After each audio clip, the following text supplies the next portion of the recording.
It's a Thursday edition of Locked On Grizzlies, and I've got some good news and I've got some bad news for you Locked On Grizzlies fans and Grizzlies fans in general. The first half was awesome, and we're going to start off with some positives to be sure, but goodness gracious, that second half was tough to watch and showed some real holes in the Memphis Grizzlies setup going into the trade deadline. I'm going to talk about that, plus my ideal rotation as the team gets healthy, all that and more on this edition of Locked On Grizzlies. Let's lock in.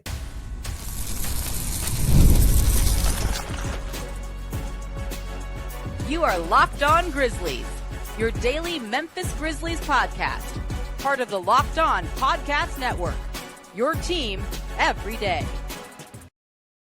Welcome to a Thursday edition of Locked On Grizzlies. It is I, Joe Mullinax, flying solo, your host for this episode of the show. No DeMichael Cole this time around. DeMichael, of course, Memphis Grizzlies beat writer for the Commercial Appeal there in Memphis, Tennessee. He is covering and finishing up covering the Charlotte Hornets game that finished on Wednesday night. I am here talking about it with you on Locked On Grizzlies. I am Joe Mullinax, Grizz lead contributor. I also am our lead newsletter writer here at Locked On Grizzlies. I've been covering the team for over a decade. I've got you in good hands. I missed DeMichael too, but we're going to get through these next 30 minutes or so together just wonderfully here on Locked On Grizzlies. Today's episode is brought to you by the good folks over at Gametime. Download the Gametime app, create an account, and use the code LOCKEDONNBA for $20 off your first purchase. We are free and available wherever you get podcasts as proud members of the Locked On Podcast Network, your team each and every single day. Like, comment, rate, review, subscribe wherever you get podcasts, Apple, Spotify, Amazon, YouTube. Literally anywhere you get a podcast, you can subscribe to Locked On Grizzlies. Make us a part of your NBA and Memphis Grizzlies content consumption each and every time that an episode drops. And remember, we have our free daily newsletter now. Go to LockedOnDaily.com. Click on the Locked On Grizzlies tab. Subscribe to our free daily newsletter. I've been talking about Grizzlies rotations of late. I'll talk about that later on in the show. I've been talking about issues with the organization, or issues with the on-the-court product coming out of the Charlotte Hornets game. That's today's newsletter. Make sure you're subscribing. LockedOnDaily.com. It's NBA content as well. It's fantasy basketball advice. Lots of great stuff. Go and subscribe right now if you haven't already done so. And if you have, thank you so much. Let's be positive to start this episode, right? Because I'm a sunshiny guy. Those of you that have followed my career, that are everydayers here at Locked On Grizzlies, you know that I don't want to be a negative Nancy, a Debbie Downer. I want to be a positive Pat. And I'm going to focus on the good stuff coming out of Grizzlies-Hornets first on this episode of Locked On Grizzlies. And the first thing to talk about is the fact they won. Right? Like, let's not get overly complicated here. The Memphis Grizzlies won the basketball game. They were supposed to win the basketball game by double digits. I believe we talked about on yesterday's show, the line was around 11.5. And Memphis won by 12. Las Vegas, the casinos look the way they do for a reason, right? They've got some folks out there that know just how to set those lines, among other things, And Memphis won the way they were expected to win. And it's important to point out, like we did on yesterday's show, that Charlotte had been playing better of late, had won 4 of their last 5 games. As much as I like to make fun of the Hornets, and I do enjoy making fun of LaMelo Ball and how he most certainly did not look like an all-star in this particular contest until very late in the game when the decision had already been rendered into who was going to be victorious. I do want to give them the benefit of the doubt. Memphis won the way that they were supposed to win. However, man, was that first half impressive. The Memphis Grizzlies scored 38 points in the first quarter, 40 in the second quarter. Do the math. That's 78 points in the first half. Charlotte only scores 48 points in the first half. Again, math majors in the room. That is a 30-point lead at halftime. That is really impressive basketball from the Memphis Grizzlies on both ends of the floor. If you're going to give Charlotte the credit for being better of late, I believe on the broadcast they said Charlotte's had the 4th best defense in the NBA since Christmas. Not in this game. Most certainly not in the first half against the Memphis Grizzlies, because they were cooking with gas. The Memphis Grizzlies were. Desmond Bane had a phenomenal game. I'm glad we've been able to put to bed the bench Desmond Bane, 6th man Bane conversations. Dez has really bounced back over the last 10 games or so. Another strong showing, 24 points on 15 shots, 4 of 7 from beyond the arc, 8 assists, no turnovers. 8 assists, no turnovers. 8 assists, no turnovers. Spoiler alert, I might be talking about turnovers later on in the program. Jaren Jackson Jr. continued to show strength. We'll talk a little bit about Jaren later on in the show too. But again, 6 rebounds. His rebounding numbers have really gone up a little bit this season. That's good to see, right? Jalen Wells continuing to be expected to defend the best perimeter scoring option for the opponent. LaMelo Ball was 7 of 20 from the field. One of the reasons that LaMelo was not the most efficient scorer in this contest, Jalen Wells, just like he's given Anthony Edwards problems recently. Jalen Wells, the likely, in my opinion, maybe not according to NBA rookie ladder or whatever the case might be. According to me, Jalen Wells is the favorite for rookie of the year, and he looked the part in this contest. And then you have Luke Kennard, who really has been playing some of the best basketball of his Memphis Grizzlies tenure over the last several games.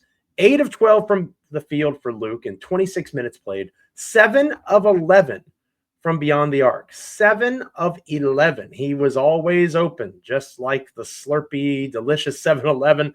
And he wasn't just hitting threes as he scored 23 points in the contest. He also was dishing out assists, 3 assists. He also was getting rebounds, 4 boards, 2 steals for Luke Kennard. He was a really impressive player in this contest, and he picked guys up in this game. He was a driving force for Memphis having some success, especially as the lead dwindled in the second half. And again, we're trying to stay positive, and I'm going to stay positive here in this first part of the program. Luke Kennard was a major reason to be excited because he did something that I and mostly others have been critical of him about.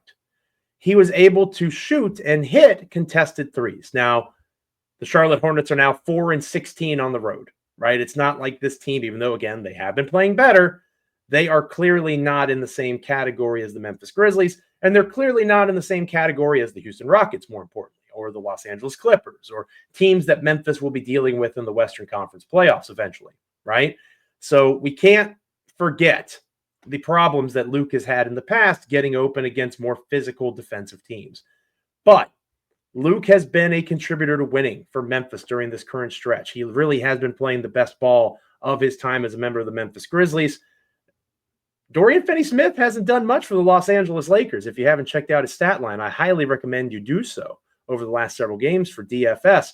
That might be a blessing in disguise. Doesn't mean that you don't move on from Luke if the right trade comes along. Because again, expiring contract, chances are Luke's not in the Grizzlies' long-term plans. But he is most certainly giving his best to Memphis on his way out if and when that transpires. He looked really good in this game, and he was a reason the team was able to hold off the Hornets at the end. Some other positives, Jay Huff really played well. Only played 7 minutes, but scored 13 points of those 7 minutes. Made the most of his run. 3 of 6 from beyond the arc. John Morant found him on a really cool dish back on a finished dunk. He did a couple of those Huff stuffs, as Pete Pranica likes to call them, on the TV broadcast. Huff has a lot of potential as that end of rotation, end of bench, break glass in case of emergency. He really gives off that I'm a professional, I'm going to be ready to go when you need me vibe. Because when the team is healthy, theoretically speaking, Huff is not going to get a ton of minutes, right? At least you wouldn't think so. If he does, maybe something's gone wrong with somebody else. But Huff really did do a good job, again, in his burst of productivity. 7 minutes on the court, really solid stuff. I was impressed with Jay Huff. So lots of good things to talk about with this game. Again, Memphis built up as a big enough lead in the first half that they didn't have to worry about cooling off in the second half, which unfortunately is exactly what occurred. But that first half was dominant enough. They did exactly what they're supposed to do. Cooling down when you're beating somebody that soundly is to be expected to an extent. A little bit of grace on that front. Memphis does still win by double digits. However, we are approaching the trade deadline. We are trying to figure out what the Memphis Grizzlies are and what they need, if anything, going into the process of negotiations in the trade deadline window. We saw some stuff in the second half that really makes you pause. and wonder what this team is, even with the context of the game was pretty much already decided. We'll talk about what some of those concerns from the second half are coming up here on Locked On Grizzlies. Stick around. Today's episode of Locked On Grizzlies is brought to you by TALKSPACE. Therapy is a game changer. It can help manage stress, improve sleep, communicate more effectively with those you care about. But finding the right therapist and fitting sessions into a busy schedule can be a challenge. That's where TALKSPACE comes in. TALKSPACE, the leading virtual therapy provider, makes getting the help you need easy, accessible, and affordable. With TALKSPACE, signing up is simple. You can match with a licensed therapist who fits your needs, usually within 48 hours, and it's convenient. You can have sessions from the comfort of your home, message your therapist between appointments. Plus, TALKSPACE is covered by many insurance plans, and for most insured members, there's a $0 copay. It's never been easier to prioritize mental health. As a listener of this podcast, you'll get $80 off your first month with TALKSPACE when you go to TALKSPACE.com/LockedOnNBA and enter the promo code SPACE80 to match with a licensed therapist today. Go to TALKSPACE.com/LockedOnNBA and enter promo code SPACE80 to get $80 off your first month and show your support for the show. That's TALKSPACE.com/LockedOnNBA, promo code SPACE80. Go check out TALKSPACE today. We were mostly positive in the first part of the program, right? I'm proud of myself. I'm going to pat myself on the back a little bit to really just kind of, maybe a self-dap. Go Joe. Sunshine and rainbows, right? Lots of good things. Memphis won the game. We have to keep that perspective as we enter the next portion of our conversation today, which is what wasn't so good. And I wrote about this for today's newsletter over at Locked On Daily, right? The free daily newsletter that you can get sent right to your inbox. Go to lockedondaily.com to sign up and check it out. The second half for me, with the context that the game was essentially already decided, was a reflection of what concerns me most about this Memphis Grizzlies team going into the trade deadline, going into the postseason here in a couple of months. Issue number one is turnovers. If you're an everydayer here on Locked On Grizzlies, that's not going to surprise you. I've been complaining about turnovers all season long. And once again, I get it, right? I've been following basketball for a long time, the Grizzlies over a decade. I understand how turnovers work when you play with pace. The more possessions you create, logically, the more turnovers are going to happen. Plus, it's important to point out that the Grizzlies are trying to make fast decisions. And when you're in that mix, you give up a turnover or two, theoretically, for this Grizzlies offense that is notably improved from previous seasons. Context is important. However, the Memphis Grizzlies, when they built that 30-point lead, remember how nice that was, that first half? They had something like 7 or 8 turnovers in the entire half, right? So 3 or 4 turnovers a quarter. Fine, right? With this style of offense, that would put them on pace for what? 14-ish turnovers a game? Sign me up. Given the context of the way that the Grizzlies play offensively, I would be cool with that number. The problem is, in the third quarter alone, Memphis doubled that amount. Memphis had roughly 8 turnovers in the third quarter alone as Charlotte was able to chip into the lead. Again, Charlotte won the third quarter 36-28. Charlotte won the fourth quarter 36-26. So the Hornets won the second half. Now the Grizzlies won the first half by a lot more, which is why Memphis still won by double digits. But it's important to point out that Charlotte showed up Memphis in the second half. And one of the ways that they were able to pull that off is turnovers. The leading culprit of the turnovers was Ja Morant. Now, I've gotten the label of a Ja hater. Ja had 4 rebounds. Ja had 3 steals and a block. Ja did a lot of impressive things. He scored efficiently. 16 points on 9 shots. That's a good thing for Ja. 13 assists is phenomenal. He was looking for his teammates. I mentioned the Jay Huff assist. He really did a good job in that particular way. 5 turnovers is too much. 5 turnovers is too much. Desmond Bane had 8 assists, 0 turnovers. 8 assists, 0 turnovers. G.G. Jackson had 3 turnovers to no assists. I want G.G. Jackson to play as much as anybody. We've talked about that a lot, and I'm going to talk about it again here to close the show. But if you can't create offense without taking offensive possessions away, I don't see how you get minutes. Taylor Jenkins isn't going to play you. Ja Morant had a good assist-to-turnover ratio still. Again, 13 assists. But 5 turnovers is still too much for your lead guard.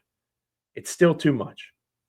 And you look beyond Ja, because Ja wasn't the only turnover maven. I mentioned Gigi. Santi Aldama had 2 turnovers. Zach Edey had 2 turnovers in 19 minutes of play. And that's my next concern, is Zach Edey. Now, I'm not going to stand here on a soapbox and pretend like Zach Edey had a good basketball game, because he did not. He didn't. He struggled.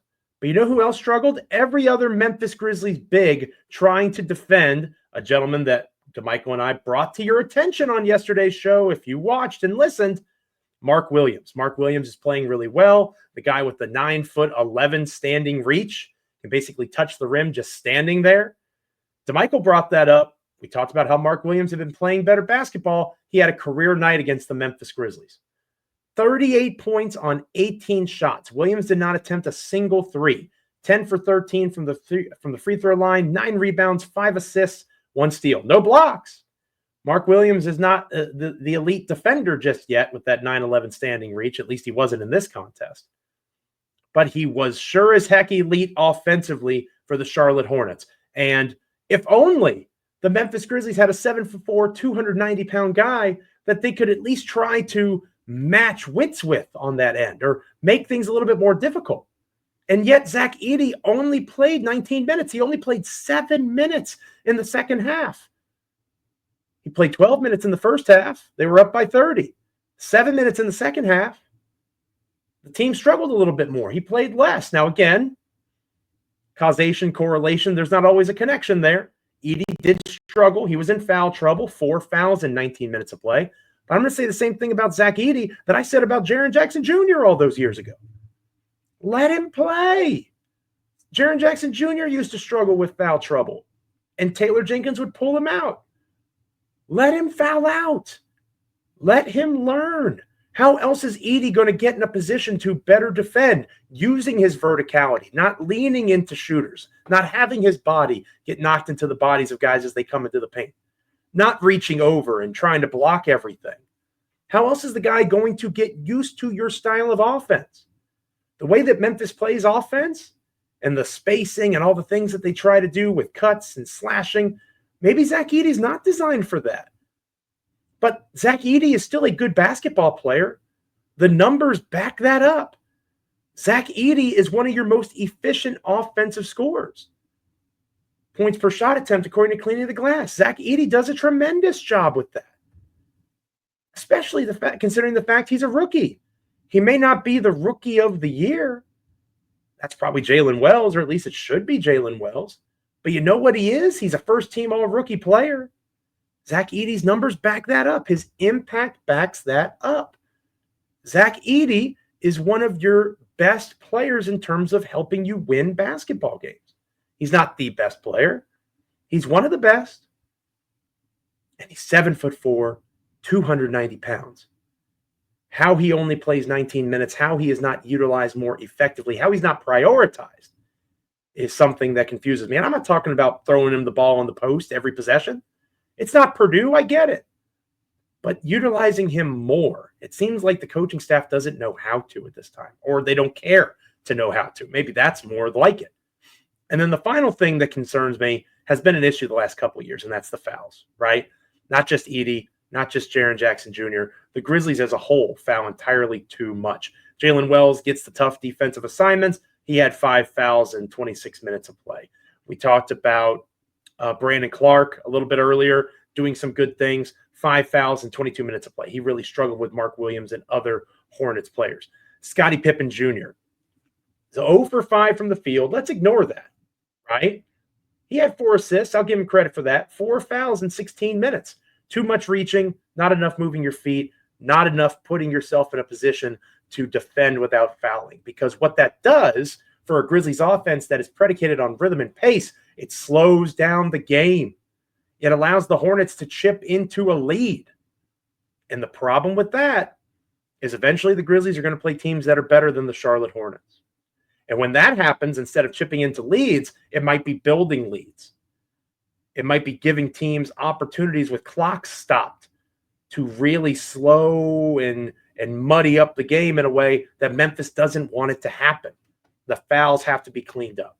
Let me know on X at Joe Mullinax. Hit me up in the comments. Those are my biggest concerns going into the trade deadline, things that need to be fixed. Maybe Memphis needs a big, right? I didn't think that was the case because Zach Edey existed, but maybe he does. Maybe Zach Edey doesn't exist to this coaching staff. Then you have the turnovers, the fouls. What concerns you most? Hit me up in the comments. Let me know on X. When we come back to close out this episode of Locked On Grizzlies, I wrote yesterday about my ideal Memphis rotation when the roster is healthy. I'll break that down with you coming up here on the show. Stick around.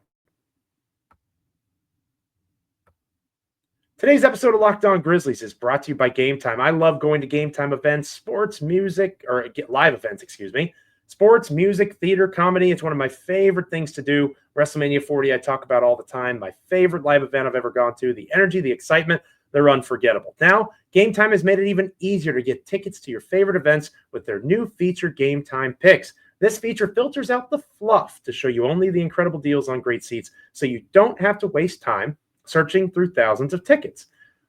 Gametime Picks helps you find amazing deals, seeing the view from your seat before buying tickets, offering great seats at unbeatable prices through their super deal. Plus, the app's all-in pricing shows the total cost up front with no surprise fees at checkout.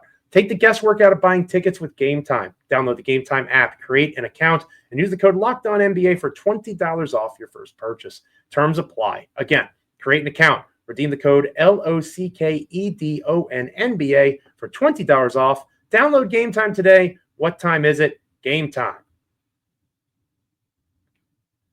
To close out today's show, I wrote yesterday over in our newsletter, really hyping the newsletter today. Hopefully you're going to go check it out, lockedondaily.com if you're not already a subscriber. And if you are a subscriber, let me know in the comments on YouTube. Hit me up on X at Joe Mullinax how you're liking the newsletter, things you'd like to see me write about, that sort of stuff. I'm really enjoying the daily routine of writing. Once a week or so, I'm contributing over at Grizzly, but a majority of my writing now done through the newsletter. Is there anything you want to see me hit on in that newsletter in particular going into our Friday edition of the newsletter? Again, lockedondaily.com for that.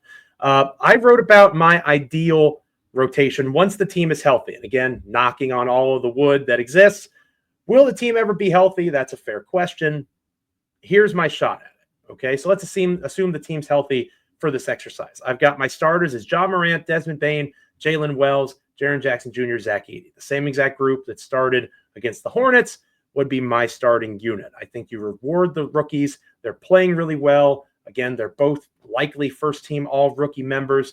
Jalen Wells has separated himself compared to Zach Edey. We talked about that on yesterday's show.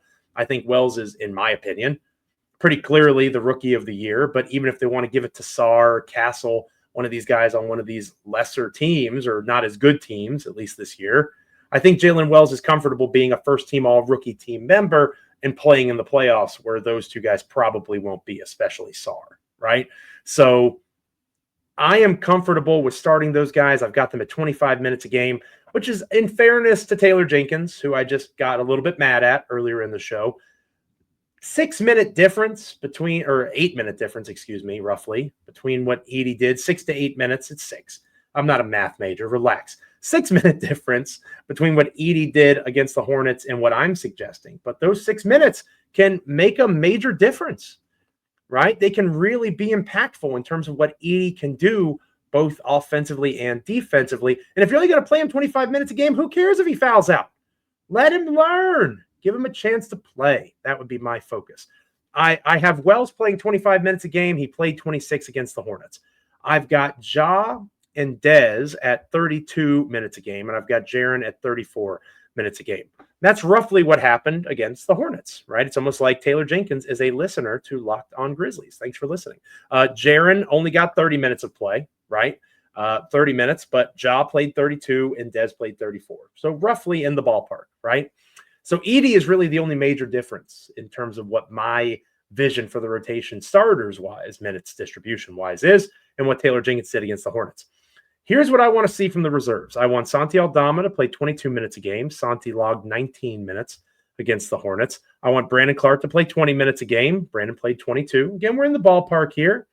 Vince Williams Jr. is not back yet, okay? And this is a major, important piece for me, is Vince Williams Jr. We oftentimes, and not necessarily me, because I feel like DeMichael and I talk about him a lot, I feel like we forget what Vince Williams Jr. is capable of as a 3-and-D wing, as a guy that'll attack the glass on the perimeter, as someone that theoretically fits in with what Memphis is trying to do pretty seamlessly, right? How that will work after missing so much of the season is a fair question, but I think you got to try. And I think you have to give Vince Williams Jr. the opportunity, because when healthy and clicking, you could pretty easily move him and Jalen Wells out, in my opinion. And I like Jalen Wells. I think Wells is having a heck of a rookie campaign. I think that highly of Vince Williams Jr. It has more to do with Vince Williams Jr. than it does Jalen Wells. My next guy in the rotation, assuming, again, Taylor Jenkins said earlier in the week that he saw a 10-man rotation being where he settles eventually. 18 minutes for Gigi Jackson, same as Vince Williams Jr. And Gigi only played 10 minutes against the Charlotte Hornets, only got 2 shots, couple of rebounds. We mentioned the turnovers earlier. If he's not going to protect possessions and if he's not going to defend, we know Gigi is capable of defending. We've seen it before. Again, it was admittedly for a bad basketball team, but we watched a lot of bad basketball last season, and we watched Gigi have some success on both ends of the floor as part of that process. I am a believer in Gigi Jackson. I have argued for Gigi Jackson as a 6th-man bench scorer. I have argued for Gigi doing a lot of interesting things offensively for this team. Him being the 6th man is probably not going to happen this year for the same reason, that you could be concerned about Vince Williams Jr. How does he fit after missing so much time? That's a fair question to ask, right? But he has to be given the opportunity. You have to play Gigi Jackson. The ceiling is so much higher if he is able to cook, if he is able to compete. No disrespect to Jake LaRavia, who didn't play in the game against the Hornets. No disrespect to Jay Huff. No disrespect to Scottie Pippen Jr. Those guys do not have the talent and the frame and the ceiling that Gigi Jackson has. You have to see what this kid can do. You have to give him the opportunity. Much like you have to play Edie a little bit more, you definitely have to play Gigi a little bit more. Now, Gigi has to make the most of those minutes. The turnovers are concerning. But it was 1 game. He's only played 2 games, right? He came back on Martin Luther King Day. Give him an opportunity to get some run, put him out there for about 18 minutes. And then my last rotation spot, I've got either Marcus Smart or Luke Kennard for 14 minutes. Right now, it would be Luke Kennard, right? Like Luke Kennard played 26 minutes against the Hornets. You could argue Luke Kennard was the best player on the floor for the Memphis Grizzlies in the contest. Desmond Bane might have something to say about that, Jaren Jackson Jr. But Kennard had a heck of a ball game, certainly was the best reserve for Memphis. So he would get more than that at this time. But again, is Luke a part of the long-term plan? Is Marcus Smart a part of the long-term plan? And you hear rumors about this Jimmy Butler trade that's coming and these other bigger moves that might be on possible display. We haven't talked about Jake LaRavia. He'd be out of my ideal rotation. Jay Huff, Scottie Pippen Jr., they wouldn't be in the mix. Do you move on from a Marcus Smart and or Luke Kennard and John Conchar, perhaps, who's also not in my ideal rotation? Could Memphis theoretically conduct a trade where they take on some salary just to help out a trade getting done and add to their future asset collection? Could they be a contender and do a move like a seller would do at a trade deadline? Again, Marcus Smart, where does he fit? That's a fair question. And that's not necessarily Marcus Smart's fault. Other guys have developed and played well in Marcus Smart's absence. Luke Kennard has done really well of late, but is he a part of the Memphis Grizzlies' plans long-term? The flexibility there at the end of the rotation to do lots of different things at the trade deadline. Obviously, Memphis could, perhaps should, be buyers. Maybe they need a big. Maybe they need a backup point guard. Maybe it's not a wing that they should covet. But I do think that there's wiggle room there. That's really interesting, at least when it comes to my ideal rotation. Let me know on X. Hit me up in the comments. How do you feel about my rotation? What would you do different or the same as me going into trying to figure out what this team is before the trade deadline? That would be my rotation once everybody's back. Obviously, that's not the case just yet. But the next time we're together on a Friday edition of Lockdown Grizzlies, we'll talk about the standings in the Western Conference. We'll talk about some injury updates. I think DeMichael Cole will be back with us, and he can provide some injury information, perhaps. Let us know how things are going with Marcus Smart, Vince Williams Jr. And we'll also preview a home back-to-back for the Memphis Grizzlies coming up this weekend against 2 teams that Memphis should defeat, right? The New Orleans Pelicans coming up on Friday. Pelicans not having a good season. The Utah Jazz coming up on Saturday, also not having a good season. 2 games that the Grizzlies should win back-to-back at home ahead of a week where they have a lot going on, okay? Or at least a couple of days where they have a lot going on. The New York Knicks, then the Houston Rockets, then Milwaukee. 3 games in a row against potential title contenders. They have to pick up wins in these next couple as the schedule gets tougher next week. DeMichael and I will talk about that and more on our next edition of Locked On Grizzlies. Thank you so much for being with me on this episode of the podcast. Make sure you're liking, commenting, rating, reviewing, subscribing. Wherever you get your podcasts, we are proud members of the Locked On Podcast Network, your team each and every single day. Apple, Spotify, Amazon, YouTube. Make us a part of your NBA and Memphis Grizzlies content consumption each and every time that an episode drops. Make sure you're going to LockedOnDaily.com if you haven't already done so. Subscribe to our free daily newsletter. Get it sent to your inbox each and every day.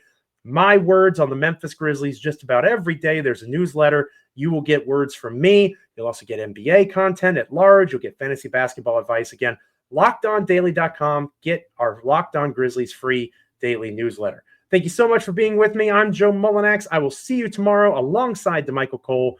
A good win, right? Winning is important. Winning is something that Memphis must continue to do. But the way that they win will matter as the playoffs approach. See you tomorrow.